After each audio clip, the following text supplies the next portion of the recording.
Қайырлы күн, достар. Бүгін біз Гүлханым орама дайындап аламыз. Ең алдымен ұнға шымшық май және де тұзымызды салып, суды құйып, илеп аламыз. Және жуа, картоп, сәбіз, чеснок, асқабақ қосып, барлығын әдемілеп дайындап, осылай турап аламыз. Сосын бағана илеген қамырымызды 10 минуттан кейін бір қайтарып аламыз.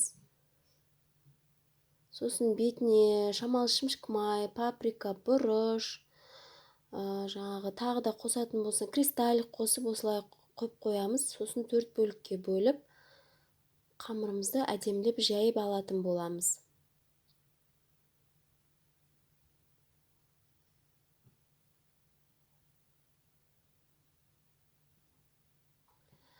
Осылай әдемі қамырды жайып, шұқалап, бетіне шымшық майды құйып,